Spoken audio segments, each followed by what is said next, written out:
The Nottingham Forest manager Frank Clark was furious with Stan Collymore and Brian Roy, describing their performances as unacceptable in a match where it would have been a grave mistake to leave early. The countdown went like this. 11 minutes to go, Teddy Sheringham scored for Spurs. 6 minutes to go, Forest drew level. Lars Bihan evaded the challenge of Barmby and finished with a cracking drive. 5 and counting, Ian Owen lobbed a hopeful ball forward. And substitute Jason Lee ran on to put Forest in front. And then with just 3 minutes to go, man of the moment Ronnie Rosenthal set up Colin Calderwood for Tottenham's equaliser. Then came Clark's attack on Collymore and Roy. I cannot tolerate performances like theirs, he said.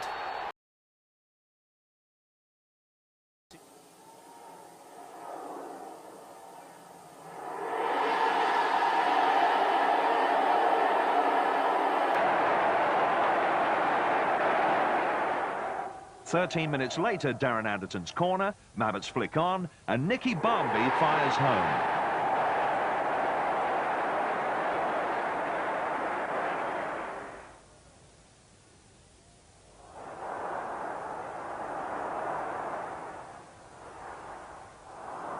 A rout was on the cards, but a third goal did not arrive until the 83rd minute after a wild scramble. Sheringham's cross was met by the unfortunate Gheorge for an amazing own goal.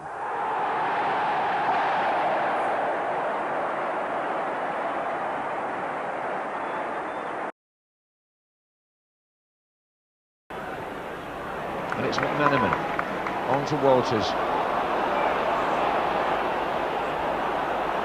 Oh, Barmby slipped. It's still Walters. He's going all the way here. McManaman's outside him still. Walters cross. Fowler!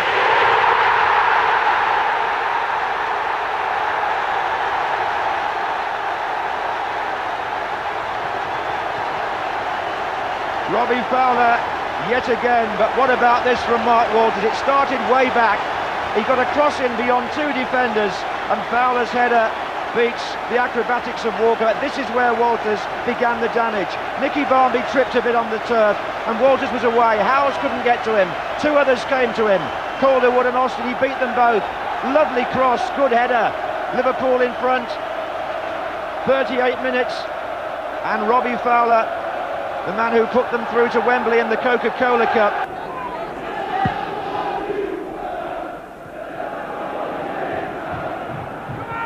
Howes looking for Klinsmann. He's got two defenders. Here's Sheringham. Oh, what a goal! What a reply by Tottenham and Teddy Sheringham. Right on half-time, they're back in it. Jurgen Klinsmann supplied the pass, but what a marvellous finish with the inside of the foot by Teddy Sheringham. Great technical skill. Klinsmann, great awareness, and just look at the way he picked his spot, right in the angle.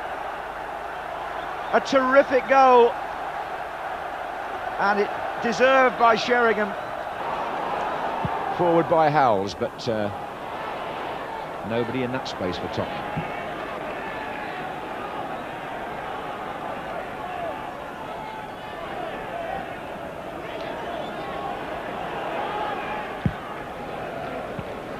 Anderton got it back in. Oh, and here's Klinsmann with a great chance. It's Klinsmann for Tottenham, and he's got it with 2 minutes to go. Jerry Francis celebrating.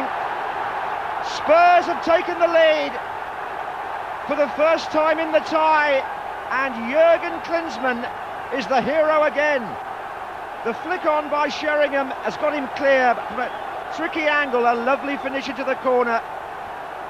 Watch Sheringham, number 10, he just edges the ball on. Ruddock's beaten, so is Jones. Klinsmann's in, and he curls it away from David James. And what drama here at Anfield.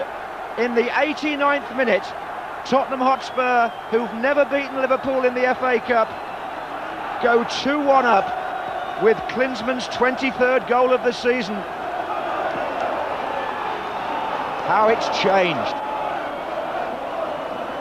Jurgen Klinsmann, who's written his name all over this Tottenham season, has scored a goal there that may well find a place in Spurs history. unless Liverpool can do something even more unexpected in what time remains.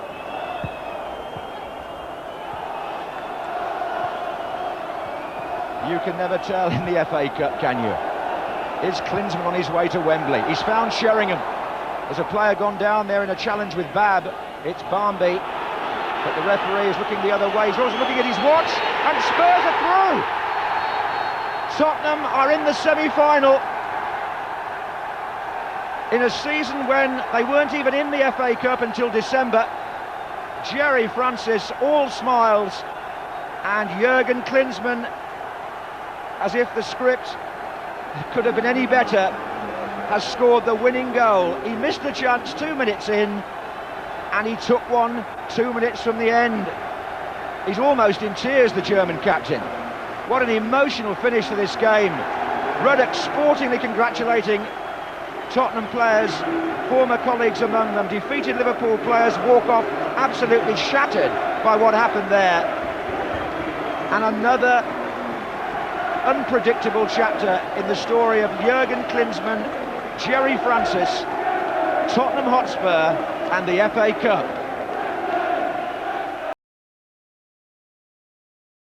United has been reflecting on one of those nights at Old Trafford. Somehow Spurs, with a little help from the woodwork, contrived to keep out the champions in front of their own fans for the first time this season. Tottenham's Ian Walker was once again in inspired form as Spurs continued their astonishing revival under Gerry Francis. And given Tottenham's recent form, perhaps in hindsight, United will see this as a point gained. A feature of the Francis regime at White Hart Lane has been Tottenham's superior second-half performances.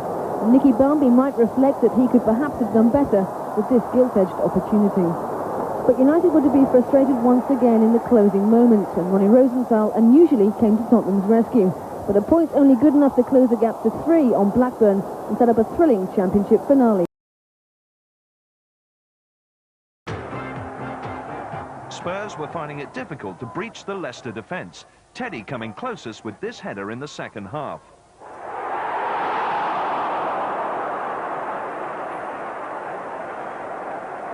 It was left to Jurgen to break the deadlock with 8 minutes left. His acrobatic opportunism winning the day.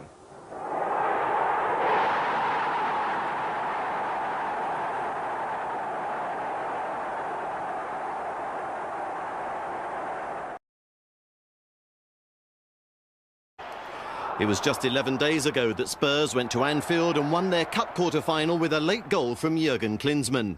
And the German had a chance of a repeat when he was awarded a penalty after a tussle with Ruddock. Klinsmann got up to take the kick himself, but Liverpool keeper David James made a great save, and Tottenham's 4th penalty miss in 7 attempts this season.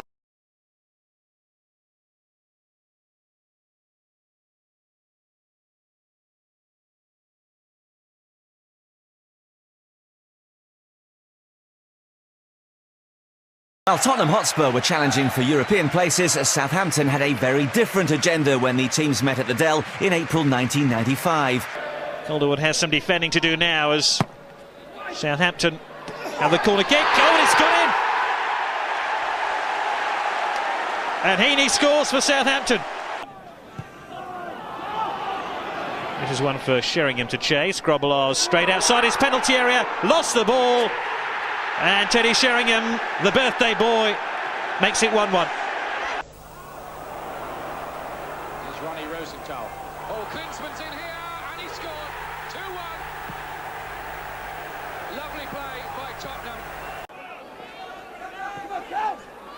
Shipley. Oh, Southampton are level. It's Matt Le Tissier. Heaney. Oh, there's an option here for Southampton, who are back in the lead. It's Matt Le Tissier again. Oh, he just couldn't find an opening. This is Rosenthal, though. Grobbelaars lost it, and we have another goal. Teddy Sheringham scores. Heaney's cross just about got clear. Another goal! Jim Magilton! It's 4-3! Was bundled to the ground by Everton fans after Sunday's FA Cup semi-final. Jerry Francis described that defeat as probably the worst moment in his managerial career. And his semi-final blues continued on 50 minutes as another German on the other side struck his 20th goal of the season. Uwe Rosler got City's Premiership survival campaign off to the right start. But Brian Horton's joy lasted just 4 minutes. Spurs were back on level terms thanks to David Howell's first goal of the season. It may turn out to be crucial to Spurs' European dreams, but the midfielder is struggling for Friday's game at Crystal Palace with a damaged knee. Back down to 25 goals after the FA chalked off one of his 2 strikes against Aston Villa, Jurgen Klinsmann was straight back up to 26, 5 minutes from time, to plunge City into deeper relegation danger. Afterwards, he admitted Germany has been calling.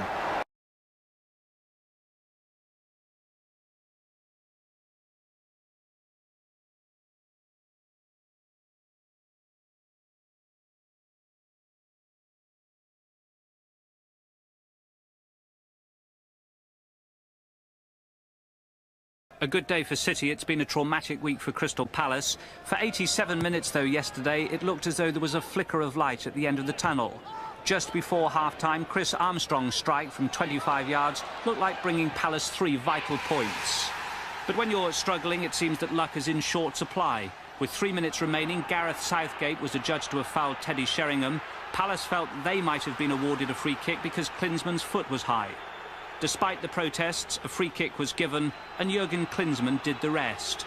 Klinsmann revealed afterwards that he'd consider his future at the end of the season. He said he was flattered by recent approaches from Italian and German sides.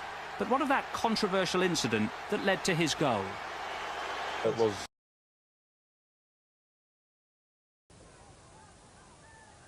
Anderton.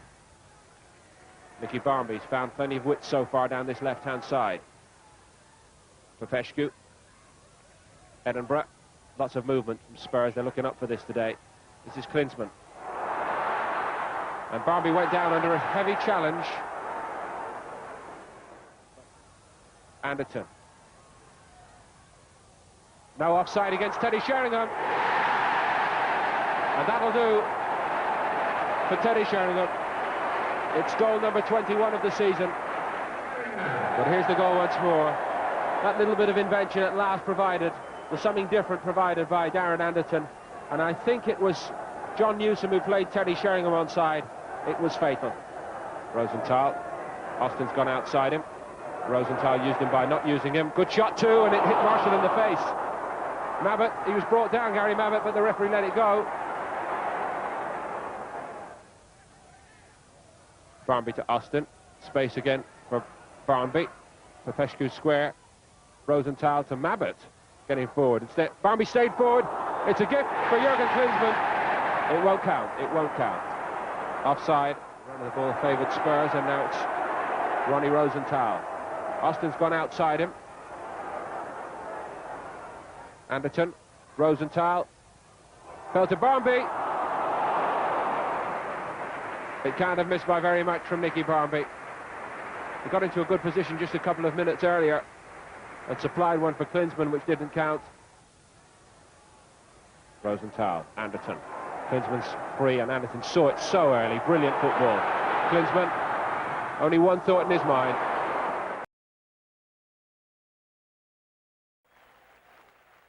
Wright withheld it to his left. Wright again.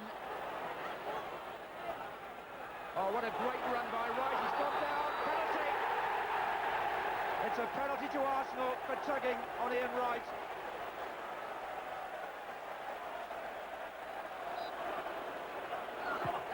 And Wright scores.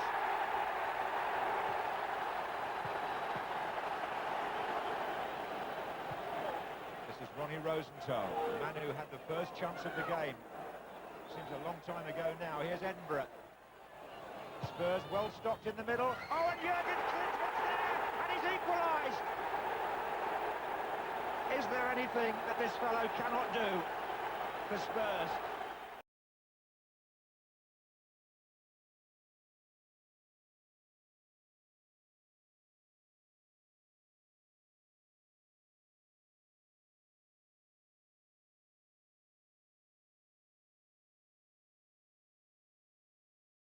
At St James's Park, where they also had 6 goals. Jurgen Klinsmann missed a penalty, but there were 2 sendings off. There were 5 goals in the first 26 minutes of the match. The home side getting off to a flying start. Watson's cross met by Keith Gillespie. Newcastle 1 in front. And 1-0 quickly became 2-0. As Peter Beardsley's corner floated in, there seemed to be more than enough Spurs players to challenge Darren Peacock. No one did, and he scored his first goal for the club.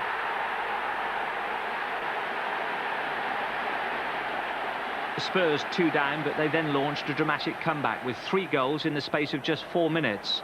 Barmby and Klinsmann combining superbly on the edge of the area for the young Spurs player to slide the ball past Černeček.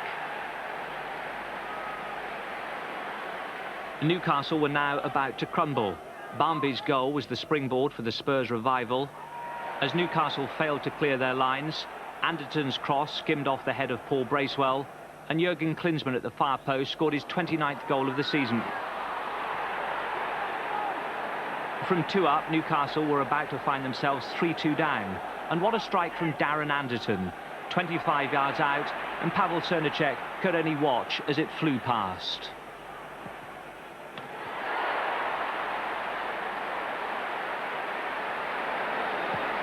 And watching was something that the Newcastle goalkeeper was to do a lot more of on Wednesday evening.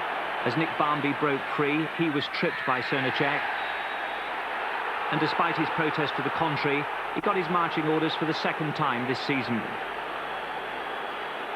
Newcastle down to 10 men, enter Mike Hooper. And what a dramatic start for him.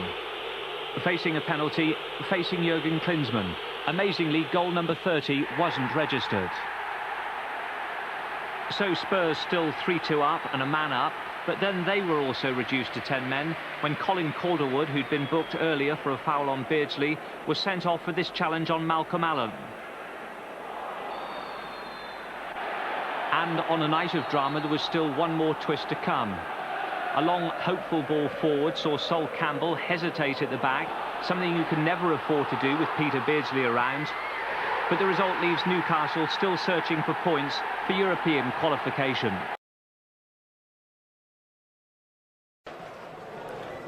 Jerry Francis returned to Loftus Road today for the first time since walking out on Queen's Park Rangers last November and saw Tottenham's hopes of European qualification disappear despite taking the lead on the stroke of half-time through Teddy Sheringham. Queen's Park Rangers had several chances before Gary Mabbutt's slip allowed Les Ferdinand to equalise with his 24th goal of the season. And it was Ferdinand again who put Rangers in front after hesitation in the Tottenham defence.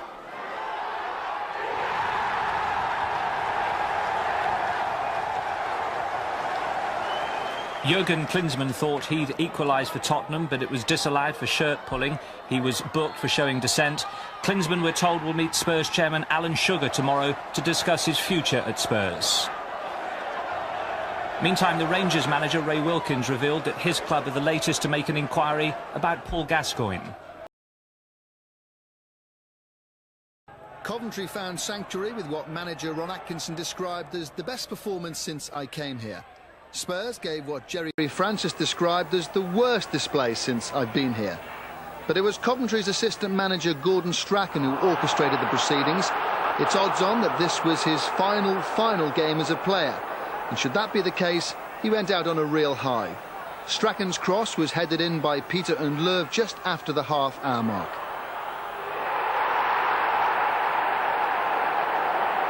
And it was the distinctive frame of the 38-year-old Scot that scampered past Justin Edinburgh just over the hour. His return to action has proved vital for Coventry. The penalty decision gave Undlerv the chance to give his side a 2-goal cushion. And 5 minutes later, Strachan's involvement in a neat 1-2, followed by the cross, was the ammunition for a Dion Dublin volley that ensured Coventry's long service medal in the top flight can still be worn with pride. Jurgen Klinsmann, amid all the speculation over will he stay or will he go, didn't have a great night. Darren Anderton's lob had the consolation tag written all over it. By that time, Coventry were on their starting blocks to celebrate. The end was near. He'd come to face the final curtain, and Tottenham's biggest crowd of the season, just over 33,000, turned up to say farewell to Jurgen Klinsmann, who was made captain for the day. But he couldn't bow out with a goal in what's been a memorable season, which has seen him score 29 times. Although rather in Klinsmann's style, Teddy Sheringham volleyed Spurs in front with a wonderful strike. Leeds United then guaranteed their place in the UEFA Cup with a superb solo effort from Brian Deane. Leeds finished 5th in the table, as Jurgen Klinsmann said goodbye. He's certainly done it his way.